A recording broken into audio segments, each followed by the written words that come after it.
본 방송을 청취함으로써 생기는 물질적, 정신적, 육체적 피해, 성적 하락, 인성 변화, 불면증, 가정 불화, 왕따, 귀차니즘 등에 대해 고스트네이션 제작진 일동은 어떠한 책임도 지지 않음을 경고드립니다.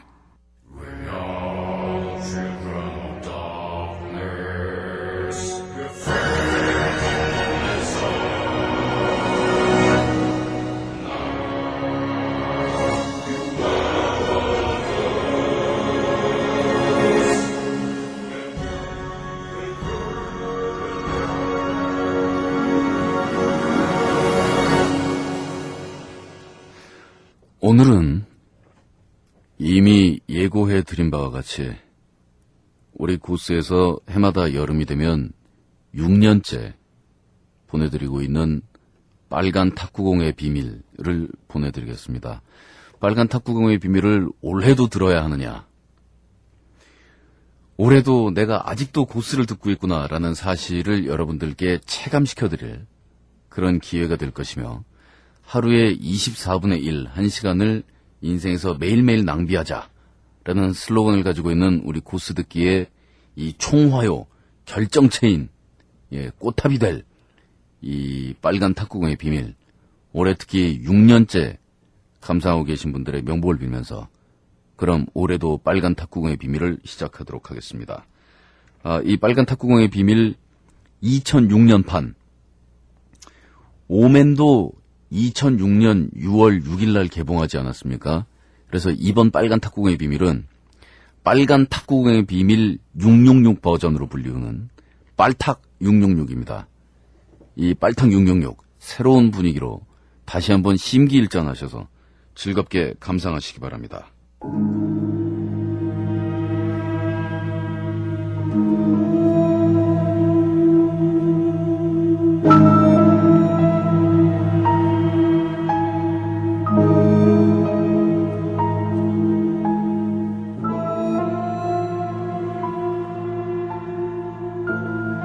빨간 탁구공의 비밀.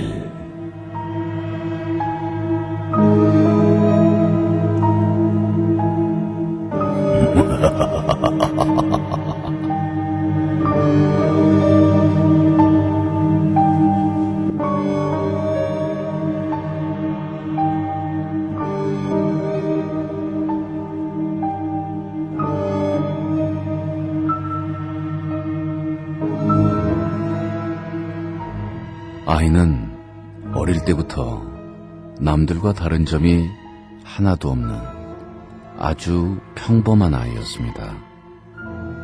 글쎄, 평범하다기보다는 지나치게 엄마 아빠의 말에 잘 복종하는 너무나 착한 아이였다고나 할까요?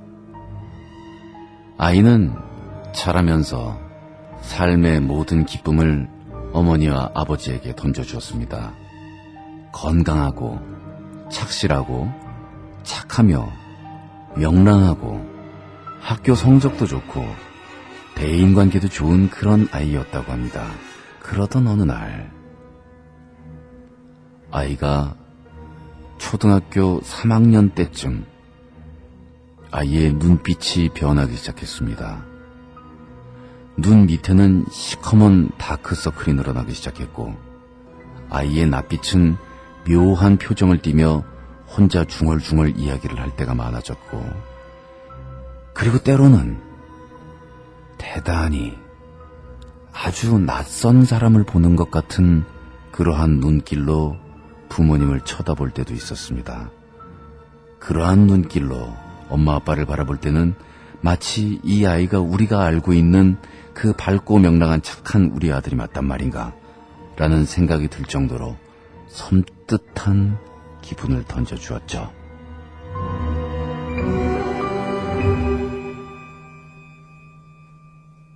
그러던 어느 날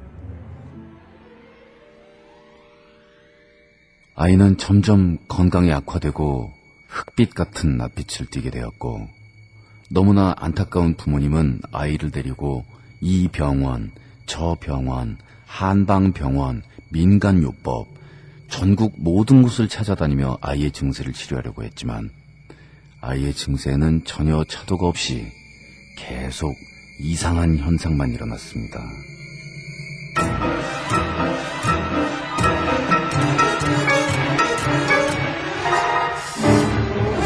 집안 현관에 갑자기 죽은 고양이가 걸려있기도 했고 천장에서 죽은 개의 시체가 뚝 떨어지기도 했지요. 집안 곳곳을 감싸고 있는 어둠. 그래요. 그것은 분명히 어둠이었습니다.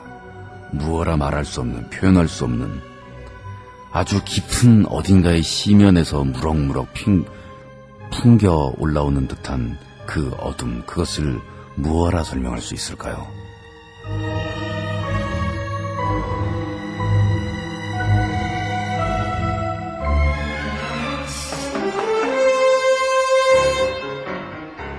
어느 날 아이는 아버지에게 이렇게 얘기를 했습니다.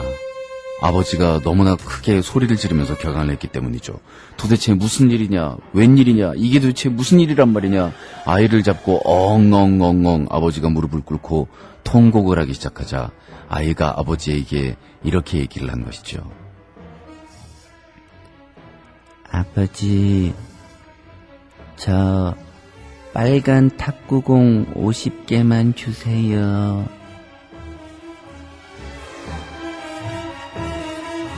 이 아버지는 당황했습니다. 에? 무슨 소리? 갑자기 빨간 탁구공 50개? 이게 무슨 뜬금없는 소리야? 그러나 아이는 마치 넋이 나간 사람처럼 먼 곳을 쳐다보면서 같은 말을 반복할 뿐이었습니다. 아버지, 빨간 탁구공 50개만 사주세요. 아버지는 너무나 속이 상했지만 까짓것 죽은 사람 소원도 들어준다는데 하고 빨간 탁구공을 50개를 사주기로 했습니다. 그러나 이 아버지가 알아낸 사실은 이 세상에 빨간 탁구공은 존재하지 않는다는 것이었어요. 탁구공은 그 당시에는 모두 흰색이었습니다. 아버지는 빨간 탁구공을 50개를, 물론 흰 탁구공이었죠. 흰 탁구공을 50개를 사와서 자신의 손목을 그어서 뚝뚝 떨어지는 피로 이 탁구공을 색칠하기 시작했습니다.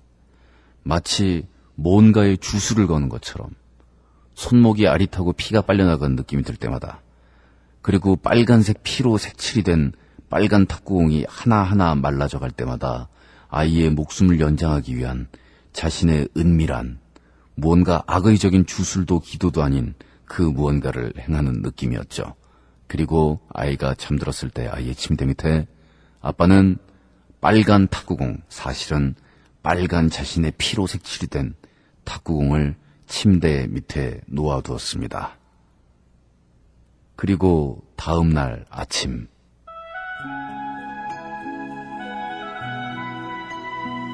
아이는 아주 밝은 모습으로 침대에서 일어났습니다. 아버지, 안녕히 주무셨어요? 아이의 말투나 표정은 바로 옛날에 사랑하던 그들의 아들 그 모습 그대로였고, 엄마 아버지는 다시 한번 감동의 눈물을 흘리면서 감사의 기도를 올렸습니다. 그로부터 평안한 나날이 계속되었습니다. 마치 동화책의 맨 마지막 페이지에 그들은 그리하여 happily ever after, 영원히 행복하게 살았습니다 라고 이야기할 만큼 행복한 나날이 계속 이어졌던 것이죠.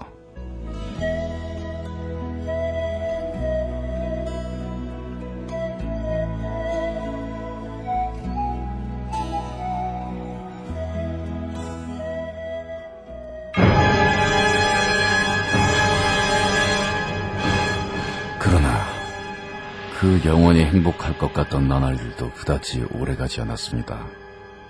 아이가 중학교 3학년이 되자 그저 입시 공부 때문에 파리하게 말라가고 있다라고 생각했던 아이의 주위에는 어두운 그림자가 드리워지기 시작했습니다.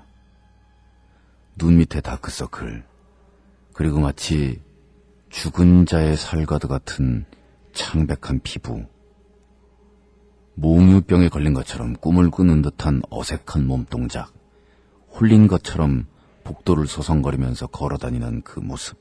그 모습은 이 부부가 영원히 잊지 못할 악몽과도 같았던 바로 어린 시절에 일부 나타났던 그 모습이었던 것이죠.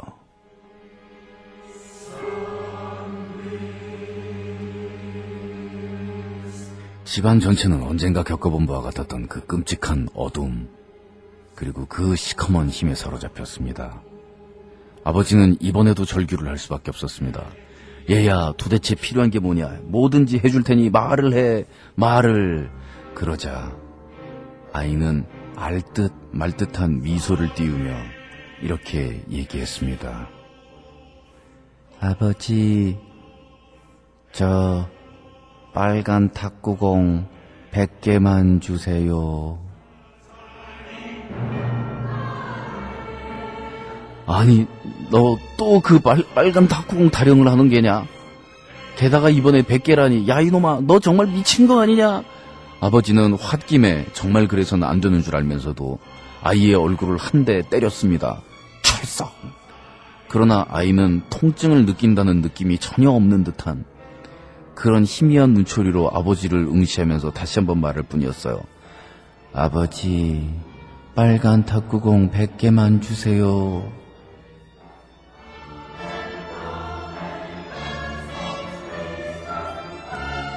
그래, 내 새끼가 죽는 것보단 그게 낫겠지. 아버지는 바로 옛날에 그러했던 것처럼 다시 한번 흰색 탁구공을 100개를 사들여왔습니다. 그리고 다시 한번 옛날에 희미한 상흔이 남아있는 손목을 그어 뚝뚝 떨어지는 피로 그 100개의 흰색 탁구공을 빨갛게 색칠했습니다. 그리고 아들의 침대 밑에 그 빨간 탁구공 상자를 집어넣고, 그리고 다음 날 아침,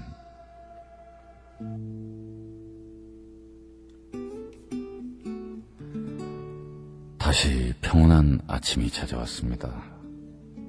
아이의 낯빛은 정상을 찾았고, 아이는 공부를 하면서 과일을 깎아도 주는 엄마에게 뽀뽀를 하기도 했고, 중3이라는 나이에도 불구하고 아버지 무릎에 앉아서 응석을 부리기도 했습니다. 이 가정에는 다시 한번 평화와 행복이 찾아왔습니다. 그리고 아이는 대단히 우수한 성적으로 특목고에 합격을 했죠. 학교에서도 아이는 선생님들이 매우 칭찬을 많이 하는 아이였습니다. 상냥하고 협동성이 높고 어려움에 처한 친구들을 도울 줄 알고 성적이 우수하고 건강도 훌륭하고, 아이는 학교에서 모든 선생님이 이름만 대면 알 정도로 모범생의 학생들의 견본이 되는 그런 학생이었답니다. 바로 그 일이 있기 전까지는요.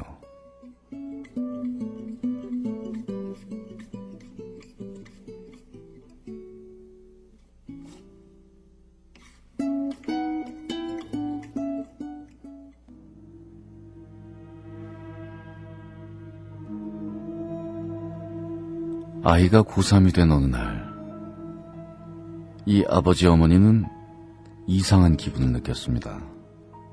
어디선가 많이 느껴본, 익숙하다라는 단어를 쓰기엔 적합치 않으나 이미 알고 있다라는 말을 쓰기에는 충분한, 어디선가 느껴본 그 기분, 그런 것들이 온 집안 전체에서 스멀스멀 피어나기 시작했습니다. 어머니는 아버지를 쳐다봤습니다. 아버지는 어머니를 쳐다봤죠. 그러나 그들은 아무 말도 할 수가 없었습니다. 왜냐하면 자신들의 입 밖에 그러한 얘기를 다시 꺼낸다는 것이 뭔가 불길한 일을 다시 한번 불러올 것 같은 미신이랄까, 의구심이랄까, 그리고 그러한 현실을 애써 피하고 싶은 현실 도피랄까, 어느 누구도 밤 12시가 될 때까지 말을 하려고 하지 않았습니다. 그리고 항상 밤 10시면 귀가하던 아들은 그날 밤 12시까지도 귀가하지 않았죠.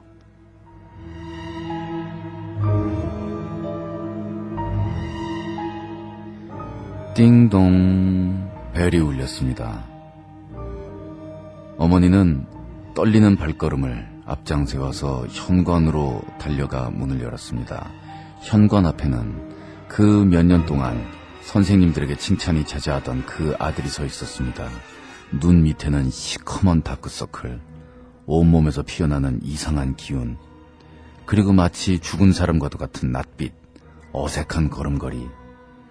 그리고 아들은 어머니에게 다녀왔습니다라는 말도 없이 아버지에게 곁눈질 한 번 주지 않고 툭, 툭, 툭, 툭 걸어 자기 방으로 향하고는 문을 쿵 닫고 말았습니다. 악몽이 다시 찾아온 것이죠.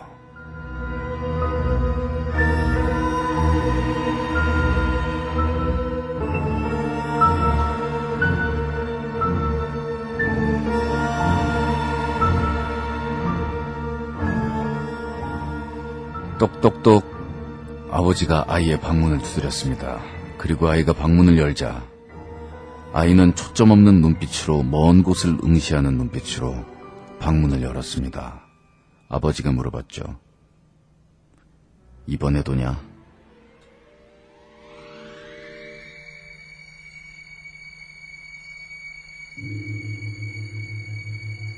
빨간 탁구공 200개가 필요해요.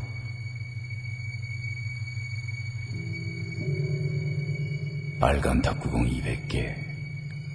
빨간 탁구공 200개. 빨간 탁구공 200개. 빨간 탁구공 200개. 빨간 탁구공 200개.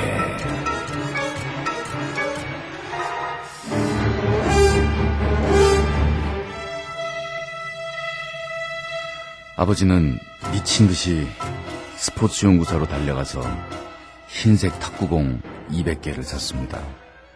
그리고 다시 한번 여보, 무슨 일이 있는지 절대로 방안을 들여봐선 안 돼요 라고 이야기하곤 안방으로 들어가 문을 닫았습니다. 그리고 예전에 익숙한 상처, 그 감각이 다시 되살아납니다. 시뻘겋고 뜨거운 물줄기 같은 피가 자신의 손목에서 흐르던 그 기억. 아버지는 이제는 굉장히 익숙해진 굉장히 빠른 몸놀림으로 자신의 피를 붓에 적셔 200개의 빨간 탁구공을 만들었습니다. 그리고 아들의 방 침대 밑에 그날 밤 다시 넣어두었죠.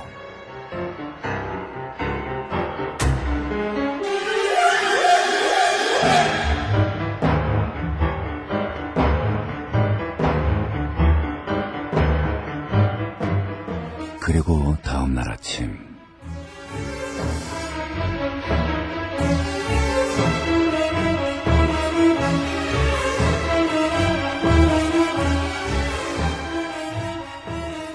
그렇게 피를 뚝뚝 흘리면서 빨간 핏빛 당구공을 만들 때, 아니 탁구공을 만들 때 아버지가 기대했던 가정의 평화는 다시 돌아오지 않았습니다. 그날 밤 아침에 방문을 열었을 때 그들을 기다리고 있던 것은 침대 위에서 거품을 흘리면서 실신하면서 발작을 하고 있던 아들의 모습이었습니다.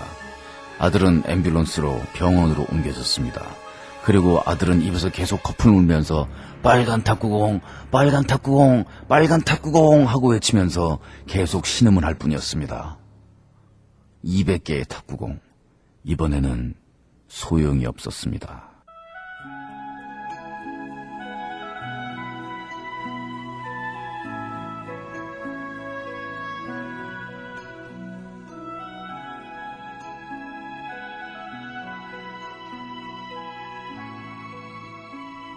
아버지와 어머니는 이제 거의 넉나간 사람이 되었습니다.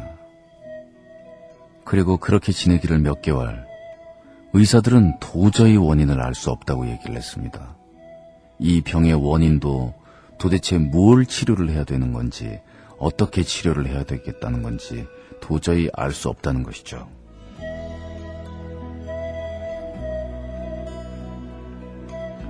아버지는 그저 어머니에게 이제 아이를 포기해야 될지도 모르니 독한 마음을 먹으라고 이야기를 했습니다. 반쯤 넋이 나간 상태로 엉엉 울고 있는 어머니를 복도에 남겨놓고 아버지는 한참 동안이나 아들의 머리맡을 지켰습니다. 죽은 사람의 시신 빛깔에서 이제는 시커멓게 썩어 문드러진 것 같은 피부 색깔, 그리고 어느새 듬성듬성 빠지고 있는 머리카락, 퀭한 눈, 뼈와 가죽만 남은 몸 전체, 그리고 코와 입가에서 간헐적으로 뿜어져 나오는 거품, 풀룩풀룩 아이는 괴로운 듯 숨을 몰아쉬었습니다. 아버지는 아들의 손을 잡았습니다. 그리고 아들에게 물어보았죠. 아들아, 인명은 제천이라고 어차피 사람 목숨이 한번 왔다 가는 거긴 하다만 참 이렇게 기가 막힌 사연으로 부모 앞에 자식을 앞장 세우는 이런 경우가 어디 있겠느냐. 그러니 떠나는 것은 좋다. 가는 것은 좋으나 네가 왜 죽는 건지 도대체 왜 이렇게 된 것인지 이유는 꼭 알고서 그리고 너를 보내도 보내야겠다라고 하면서 아들을 붙잡고 흔들었습니다. 이젠 뼈와 가죽밖에 남아서 무게조차 거의 느껴지지 않는 아들을 흔들면서 아버지는 외쳤습니다. 빨간 탁구공은 도대체 뭐냐? 도대체 이건 뭐냐? 그리고 네 그 희미한 웃음은 뭘 의미한 거냐? 그 시뻘건 탁구공은 도대체 무슨 말이란 말이냐? 이놈아! 이놈아! 이 불효자식 놈아! 그러자 아들이 눈을 떴습니다.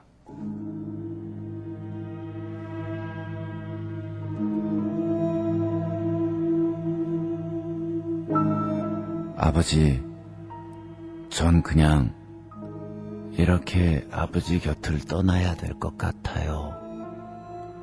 그 빨간 탁구공의 비밀이 뭔지 아버지는 아시면 안 돼요.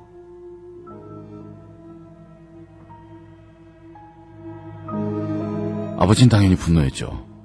내 아들을 내가 앞장 세우고 이 부모로서 참 살아서도 죽어서도 못한 이런 삶을 살아야 하는데 내가 이유도 모르고 나머지 삶을 살아가야 한다는 것이 그게 쥐욕이고 그게 죄고 그게 벌이다. 이놈아, 빨리 말을 해라. 아버지가 빨간 탁구공의 비밀을 아시면 아버지도 위험해요. 그럴 순 없어요. 어서 빨리 말을 하래도 이놈아. 그렇다면 아버지, 어머니한테는 얘기하지 않겠다고 약속해 주세요. 그래, 약속한다 이놈아. 어서 빨리 얘기를 해라. 무슨 말인지 내 밖에 나가서는 절대로 얘기하지 않고 내 무덤에 들어갈 때까지 내 절대의 비밀을 지킬 테니 꼭 얘기를 해야만 한다 너는. 그러자 아들이 비릿한 웃음을 웃으면서 말했습니다. 이 비밀을 아시는 순간 아버지는 무덤에도 들어가실 수 없게 될 텐데요.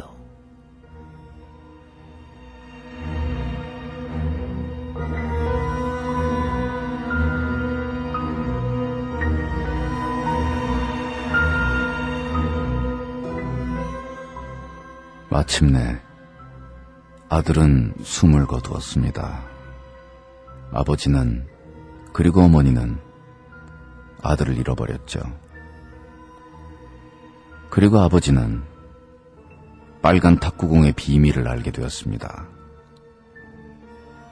그리고 마치 실성한 사람처럼 병원 문을 나오면서 허탈한 웃음을 웃었습니다.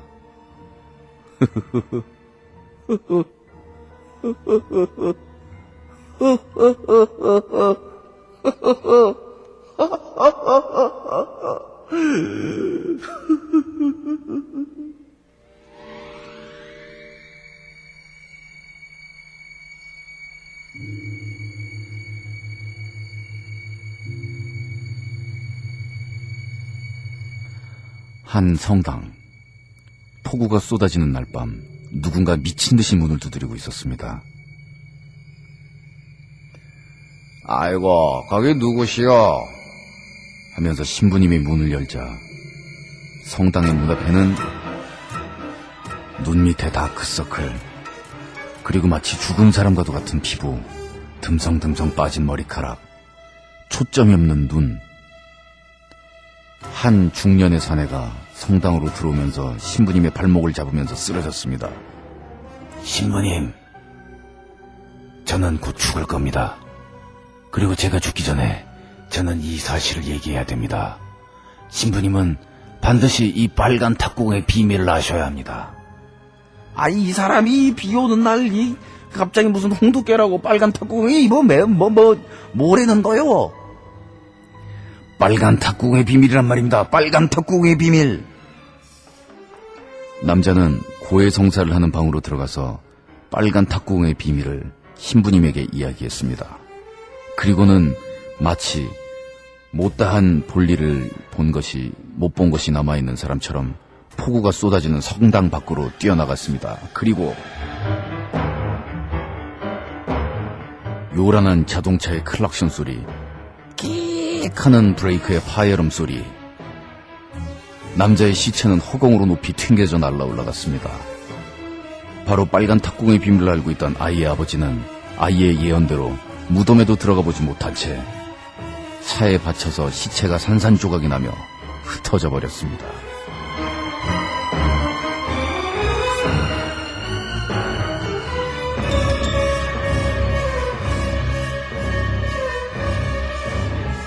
따르릉 벨이 울리고 병원이라는 얘기였습니다. 아이의 어머니에게 병원으로 찾아오라는 이야기였죠. 아이의 어머니는 아이가 죽었던 바로 그 병원, 정말 가기 싫은 그 병원으로 가야만 했습니다. 아이와 남편을 잃고 더 이상 살 이유가 없는 그녀에게 당신의 아들과 아버지의 죽음의 비밀을 알려주겠다라는 그런 전화가 왔기 때문이었죠.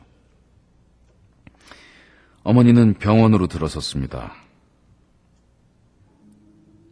병실 안을 들어서자 그 안에는 한 노인이 누워 있었습니다. 노인은 환자복을 입고 있었지만 그는 자신이 신부라고 이야기했습니다. 눈 밑에 시커멓게 잡고 있는 다크서클, 마치 죽은 시체와도 같은 피부, 듬성듬성 빠진 머리카락, 그리고 떨리는 손, 초점 없는 눈. 그는 바짝 야윈 해골 같은 손가락으로 가까이 오라고 그녀에게 손가락질을 할 뿐이었습니다.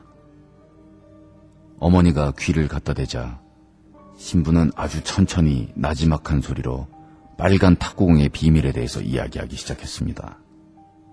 그것은 그다지 오랜 시간은 아니었습니다. 약 3분에서 5분 정도 빨간 탁구공에 대한 비밀의 이야기가 끝나자 신부는 툭 고개를 떨구며 숨을 거두었습니다. 이 이야기를 죽을 때까지 누구에게도 이야기하지 말고 혼자 가지고 가라는 경고를 남긴 채 어머니는 그러나 빨간 탁구공의 비밀, 바로 신부와 그리고 자기 자신의 아들과 남편을 빼앗아간 빨간 탁구공의 비밀을 이젠 알게 되었습니다. 그녀가 알고 있던 세상은 지금까지 이제껏 그녀가 알고 있던 세상과는 크게 달라져 버렸고, 그녀가 알고 있는 사람들은 지금껏 그녀가 알고 있던 사람들과는 크게 달라져 버렸습니다. 그 이야기를 듣기 전의 세상으로 그녀는 다시는 돌아갈 수 없게 된 것이죠.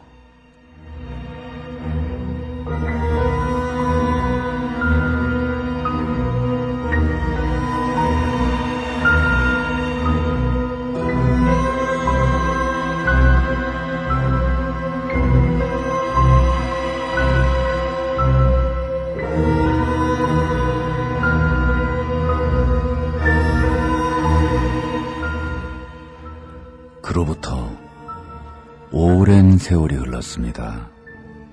빨간 탁구공의 비밀을 간직하는 것은 온전히 그녀의 몫이었습니다. 그녀는 빨간 탁구공의 비밀을 알고 있으면서도 왠지 모르게 그와 같은 증상이 나타나지 않았습니다. 피부가 시체와 같이 창백해진다든가, 다크서클이 나타난다든가, 머리가 빠진다든가 하는 등등의 증상이 그녀에겐 없었던 것이죠. 그리고 새 남편을 만나 새로운 삶을 살기 시작했습니다. 어쩌면 그녀는 빨간 탁구공의 비밀이 던지는 공포와 무거움을 이겨낼 수 있는 유일한 사람이었을지도 모르겠습니다. 그러던 어느 날 밤길 새 남편과 같이 드라이브를 하던 그녀는 남편에게 빨간 탁구공의 비밀 이야기를 꺼내기 시작했습니다.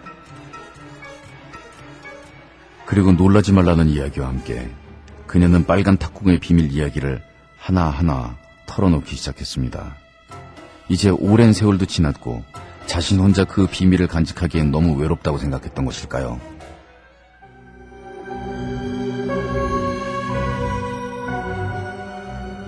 빨간 탁구공의 비밀. 그것을 모두 이야기하고 자신의 새 남편을 쳐다보자 새 남편도 그녀를 쳐다보았습니다. 새 남편의 얼굴엔 시커먼 다크서클과 마치 시체와도 같은 피부빛, 어느새 듬성듬성 빠져있는 머리카락, 그리고 익숙히 알고 있는 그 어둠의 기운이 풍겨져 나왔습니다.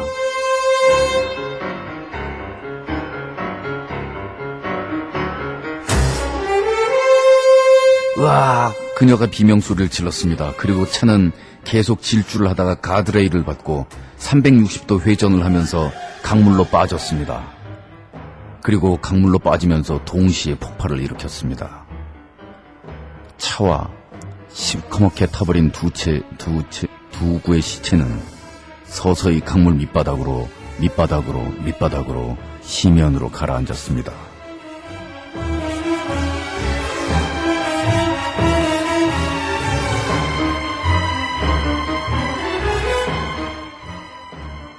그리하여 이 세상에는 빨간 탁구공의 비밀을 알고 있는 사람은 단 한 사람도 남지 않게 되었습니다. 그래서 지금까지 빨간 탁구공의 비밀은 밝혀지지 않았고 그 빨간 탁구공의 비밀이 무엇이었는지 알고 있는 사람은 단 한 사람도 존재하지 않는다고 합니다. 빨간 탁구공의 비밀. 네, 여러분 감사합니다. 여러분의 열렬한 성원 속에서 6번째 방송된 빨간 탁구공의 비밀 2006년 666 버전 빨간 탁구공 666 빨탁 666을 보내드렸습니다. 아직까지도 굉장히 얼떨떨한 상태에서 이게 왜 이렇게 결론이 나는지를 모르시는 분들, 새로 들으신 분들이 계신데 결론은 뭐냐면 빨간 탁구공의 비밀을 알고 있는 사람은 지금 세상에 아무도 없다는 거예요. 그러니까 안 밝혀지고 그냥 다 죽었다고요. 그러니까 저도 뭔지 모른다고요. 모르죠. 제가 뭐 그 아줌마를 안 하나요? 뭐 새 남편을 안 하나요? 아니 그래가지고 그냥 죽었다니까요. 죽어가지고 화내지 마시고요. 이게 2번째인가 3번째인가 방송할 때는 이게 45분까지 간 적이 있어요. 그때는 빨간 탁구공이 500개까지 간 적이 있어요. 근데 이번에는 작품의 완성도를 높이기 위해서 제가 그냥 30분에서 끄는 거예요. 러닝타임이 길다고 해서 훌륭한 영화가 아니니까. 게다가 그동안 또 그런 게 있었지 않습니까? 제가 이 출연작 다수 연기자 아닙니까? 이 프란체스카라든가 뭐 아처 시팍이라든가. 그래서 그동안 저의 연기력이 향상됐다. 이런 거에 많이 의존해서 만들어진 이 빨탁 666. 여러분의 성원에 감사드리면서 화가 많이 나신 빨탁을 처음 들으시는 애청자 여러분 께서는 마음껏 욕하시고 오늘 제가 여의도 MBC에서 방송을 하고 있는데 여의도 MBC 사옥 7층을 향해서 야유 쪽으로 시계나 반지, 현금, 뭐 기타 귀중품 같은 것들을 마구 소리를 지르면서 욕을 하시면서 던져주시면 감시합니다.